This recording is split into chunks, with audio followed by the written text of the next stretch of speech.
What a week it has been, and now I'm here with all of you jazzed up to share that my portfolio just hit a brand new record high. So clicking into GetQuinn, which is how I track my portfolio, highly recommend it. There's a link in the description. We're going to see that prior to election day, my portfolio, along with the entire market, was really in the red zone, which was all based on the fact that there's just a lot of uncertainty out there amongst us investors as we tried to speculate on who's going to be the next president and what policies they would bring about. However, you're going to see there on election day, when Trump was officially elected, outbeating Kamala Harris, my portfolio along with the entire market soared. Now I'm officially sitting on over $226,000, coming in at $226,507.11, which is just incredible. Now I'm going to go ahead and pop back on screen with all of you and just be real. As I sit here right now playing Monday morning quarterback, which is never good, I actually wish I ran with my gut feel on Monday and Tuesday of this past week, which said to buy now before the elections because there's going to be a lot of rallying and a craze. And ultimately, yeah, there was certainly a craze, but I really only made one large purchase, which I'm going to cover shortly. I also want to share with you, though, that 2024 is just about over, and I'm still holding a lot of positions that I really want to or need to boot out of my portfolio in order to hit my goal of 7 to 10 holdings in my portfolio. So stay tuned for those updates, especially after I just spoke with my good friend Ryan Williams, which if you want to catch a totally unedited chat between the two of us, link down there in my pinned comment. But either way, let me go ahead and pop back open GetQuinn, and we're going to go through my portfolio so you can actually see the moves that I've made on this past week and what exactly my portfolio looks like now. So we're going to go ahead and tap on the top right hand corner, show more there,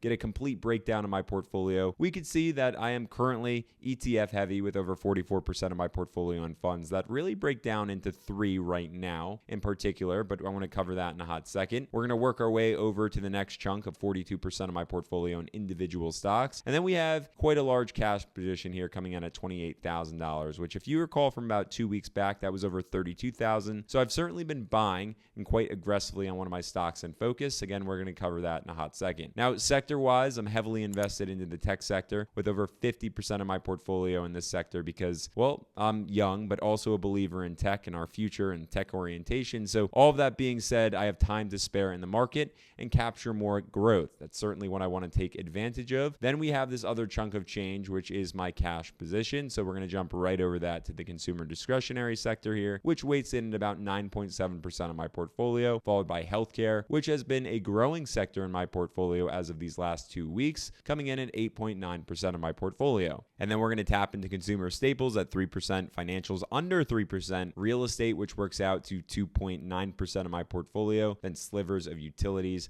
and materials, as you can see. Now we're going to go a bit deeper here, and I'm going to go ahead and reveal the makeup of my portfolio in terms of holdings, with the S&P itself with VOO coming in at $52,000+ worth of my portfolio. That's the foundation, or at least the first level of the foundation, because then we have over $30,000 invested into Vanguard's tech fund, ticker symbol VGT.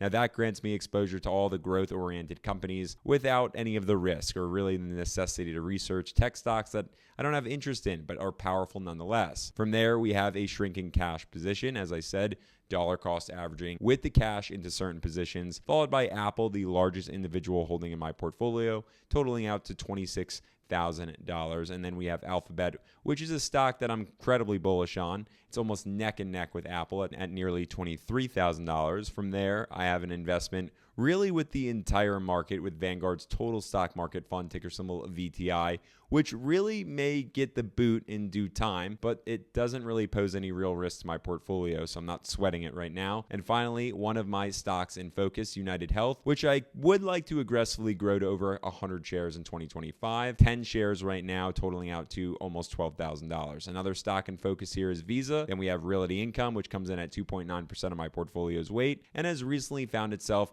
on the potential sell list based on my personal goals and lack of the need there for monthly dividends. But then we have Tesla and Amazon, two of the non-paying dividend stocks in my portfolio, before I lock in with Lockheed Martin, McDonald's, and Coca-Cola. Now, I want to click back to the homepage with all of you and scroll down to show you through the AI analysis tool that GetQuinn has. I think it's pretty cool to look at as we head into a new presidency, to which I am still seeing a score of 83. That means I have a diversified portfolio, though it's smaller, and ironically, it's very secure.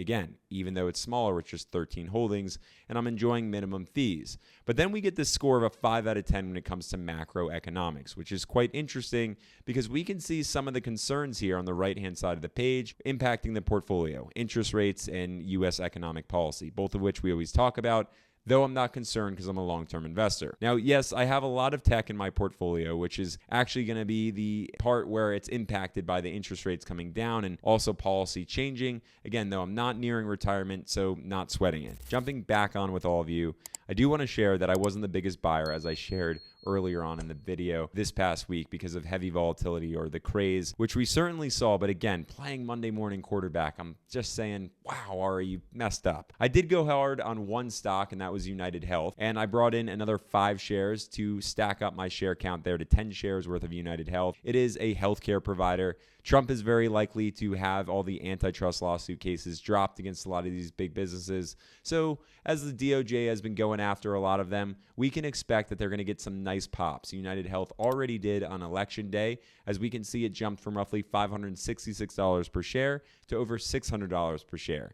Yet I'm going to be long on this dividend whale. So already seeing the power and just clicking over to the 5-year chart, you can see that power too with 132% worth of share price appreciation. Now, United Health certainly has a very clean balance sheet and plenty of healthy financial metrics, just given the nature of the business. So I'm going to be all in on this one coming into 2025 as a dividend growth stock opportunities. That gives me share price appreciation and, of course, a growing dividend. Either way, scored another 5 shares there for $2,783, which was quite a hefty sum, but well worth it, as value is always what you get. Now, investors, I want to know what you were busy buying this past week. And if you weren't buying at all, why not? Now, if you are one of those investors who's incredibly nervous about, say, a potential stock market crash with Trump being president, let me know down there in the comments. I'm just super interested to hear from all of you.